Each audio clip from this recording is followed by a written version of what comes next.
mabawasan yung traffic dito sa baba.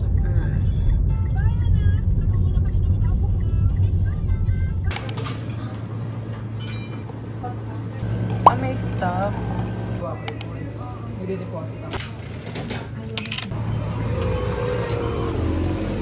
Ganda ng flowers. Yellow bell.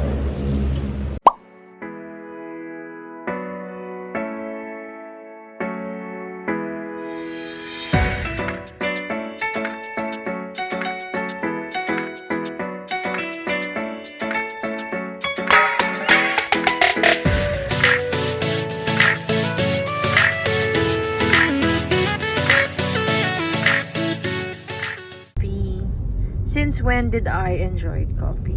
Ito lang. We're now on our way to Morong. Pagkabataan.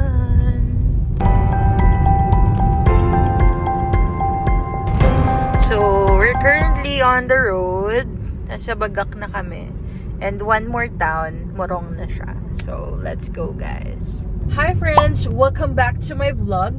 And for today's video, papunta po tayo ngayong Morong Bataan to try some Vietnamese dishes sa Loleng's Cutuyan. And currently, nasa Bagak na tayo guys. And we will update you pag nandun na kami. See you! Actually guys, matagal ko na siyang nakikita sa feed ko and even on some IG stories ng mga friends ko. Pero ngayon lang namin siya itetry. So, now at the moment, nandito na kami sa Bagak Bataan. Barangay Ricardo. I don't know. So, yeah. By the way guys, dito sa Bagak and Morong, if you're not from Bataan, madami din ditong mga beaches na pwede nyo i-visit. At the same time, ang Las Casas, Filipinas, de Acuzar, ay located din here sa Bagak, Bataan. So, pag nakita natin yung signage, ipapakita ko sa inyo kung saan sila banda. Pero, malapit lang din dito yung pinag-swimmingan namin. Salamat po, pinag-overtake kami ng sasakyan. Yung pinag-swimmingan namin last December 25, 2025. So, yeah. So, malapit na tayo guys sa Bagak proper. And over there, makikita nyo yung Friendship Tower. Yan. So, mamaya papakita ko sa inyo ng malapitan. Sarang! Sobrang dami na din ditong mga establishment and restaurants. As you can see guys, ayan po yung Friendship Tower. Ayan. Isa yung landmark, famous landmark here in Bataan. Located here in Bagak. Say hi. Hi. And now, ipapakita ko sa inyo yung papasok sa Las Casas, Filipinas, de Acuzar. So, dyan yung daan, papunta doon. And hindi tayo pupunta dyan guys, dito tayo. Yan lang. See you! You can see there, dyan din yung La Jolla. Yan. Dadaanan mo din if you're from Balanga. Tapos papunta kayong Morong. Madadaanan nyo din yung La Jolla Beach.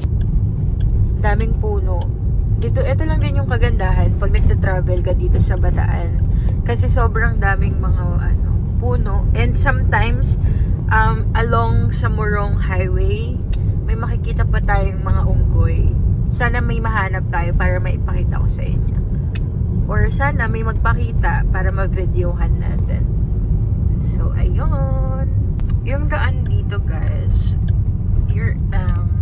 you can expect a zigzag road dahil bundok siya. So, pag hindi ka medyo sanay sa biyahe, and yun, be ready na lang din. Tingnan nyo guys, may nagja-jogging. Ganyan ka-peaceful here sa Bataan. Charan. With all of the shade coming from the trees. Hindi pa siya na fully commercialized.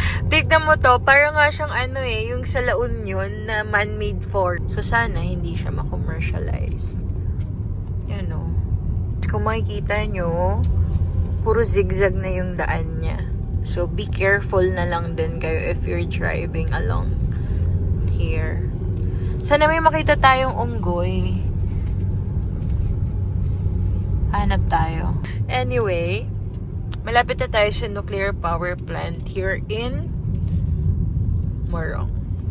So, makikita nyo din dito yung Playa La Caleta. And welcome to Morong, Bataan. So, nasa vicinity na tayo ng Morong, Bataan. Dito, madami din ditong beaches. Last couple of years, nag-swimming din kami dito. And white sands, ganon. Madadaanan din natin later yung nuclear power plant na completed siya, pero it was never been launched to the public. So, napakita ko din sa inyo guys. Medyo malapit na tayo sa pupuntahan natin. Sa totoo lang, sobrang historical ng Bataan. So, madaming mga nag-rides. Ayan. May mga nagbabanking pa. Akala ko sa Marilaki lang ako makakakita. You know, mga nagbabanking. Boosh. Also, dito din nangyari yung death march sa history ng Pilipinas from 0 kilometer Bataan to Tarlac. We are near na sa nuclear power plant. Actually, vicinity na to ng ano. Oo nga. Nuclear power plant. Pero ang entrance niya, palapit pag-iko dyan. Then malapit kasi parang nagbala yung Morong na to. Yun o, ayun. Nakikita niyo yun guys, yung open area na yun. Doon yun. Doon siya located. Ang daming nagbabanking. Oh, nakita niyo ba yun guys? Ang daming nagbabanking na para bang... Ayan. Ito yun. The Philippine Nuclear Power Plant. Bataan Nuclear Power Plant. Bugs National Power Corporation. Yan siya. So, yun yan. May mga nagpipitik pala, kaya madaming nagbabanking. So, ayan. Vicinity yan ng nuclear power plant. A chocolate break. We have here Maltesers. And sa isang pack, merong 5 lang. Super liit, pero masarap. Kain. Syrup. Sobrang na-appreciate ko talaga yung yung daan dito. Lalo pag summer. Pag summer, yung fire tree dito along this highway, full covered yung daan yan. So, super ganda as in. Mapafascinate ka talaga sa ganda niya. Ayan o, mga fire tree yan. Na pag namulaklak siya, sobrang ganda ng daan. Just like this one.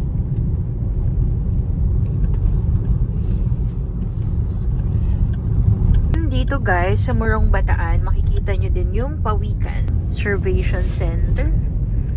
Yan. Na usually nagaganap siya every November. Yung pag-release ng mga baby pawikan. Ayan. Officially, nandito na tayo sa Nagbalayong. Super ganda. Mary! Welcome to Nagbalayong, Morong Bataan. Ay, fiesta dito! Sa February 11, Our Lady of Lourdes. So, may mga banderitas na. What? Tell me you're in the province without telling me you're in the province. It's fiesta. It's giving festive. Cute. Ang ganda. Paninda. Talagang fiesta, mararamdaman mo yung fiesta kapag sobrang dami ng ganyan. Kami sa may simbahan. Thank you. You're welcome. We're still on the road and medyo malapit na tayo. Based kay Google Maps, we are just 4 minutes away to Loleng's Hutwayan. So, susundin lang natin siya. Bandang Sulangi, tapos papasok ka ng Dizon somewhere. So, yeah. See you guys. So, nag-turn right tayo. Turn left onto Mayor, then your destination will be on the right. Ano? Your destination is on the right. Tingin daw ng map. Tok nyo doon sa may Barangay Binaritan before, then turn right. Iyo. Your destination is on the right. Lol. Charon! We've arrived to our destination. Tayo guys. Kanilang mga menu. And ayun.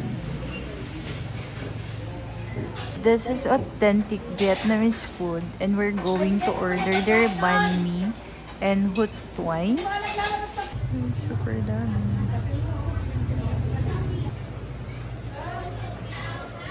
For their condiments, meron silang Jufran Sriracha, 2 bottles. Meron din silang pepper, soy sauce, vinegar, and patis. We also have toothpicks. And this one naman, meron din silang chili garlic oil. Tcharam! Oh. Thank you po. Tcharam! Our order, banh mi and 1 hut chu. Yeah. Let's eat banh mi and hut chu. Meron siyang chili garlic oil noodles, bean sprout chicken, and other leafy vegetable. Sa ating banh mi naman, may egg, may spam, may chicken, cucumber, may beef, may mga onions. So, let's eat. Ayan, may mga vermicelli noodles. Ay, parang siyang may kalasa siya sa Filipino dish.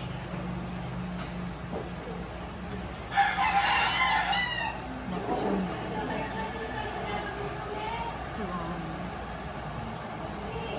Mukhang masarap yung bread. Tapos lalagyan natin ng sriracha.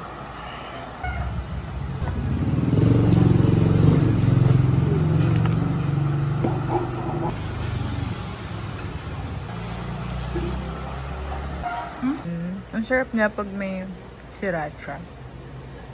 Kasi yung bread niya, alam mo yung mga bread na chewy, ganon, parang sa ensaymada. That's good. May beef, may onions, may spam, may egg, mayonnaise, something, then cucumber. Muna sa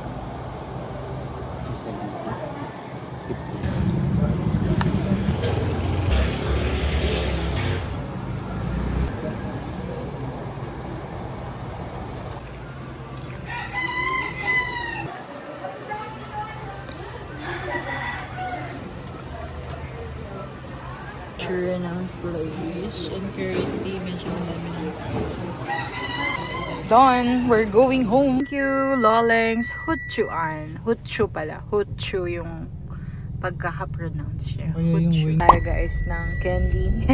Fresh and Max. Ang mahal niya na. 3.5 na siya. Dati piso isa lang. Ito yung namin dati, hobby namin dati nung high school. Bibili kami ng fresh candy, tapos titignan namin kung ano yung nakasulat. So this time, I'm shook. And let it be. We have go for it. So if you're looking for a sign, go for it. Taran! I'm so proud of you. So, kung sino man po ang nanonood ngayon ng video or vlog na to, please always remember, proud of you, sis. Hi friends, so just an update. We are done eating at Loleng's Hutchuan and we ordered their hutchu and banh mi. It was a great experience, great food, and at the same time, I can recommend it if you're near along Morong Bataan, so you can visit it. For their hutchu, meron siyang vermicelli, leafy vegetables, may chicken, may bean sprouts, and then sa top niya, parang may pepper and chili garlic oil. Masarap siya. And nagpapadistinct sa kanya is yung star anise. Malalasahan mo siya along the way. So, it's great experience. And then next is yung banh mi. So, yung banh mi niya, I love the bread kasi chewy siya and yung top niya medyo crunchy. Siguro kasi parang fresh from the oven toaster. So, masarap siya. And meron siyang palaman na cucumber, beef. Makikita nyo siya dun sa video.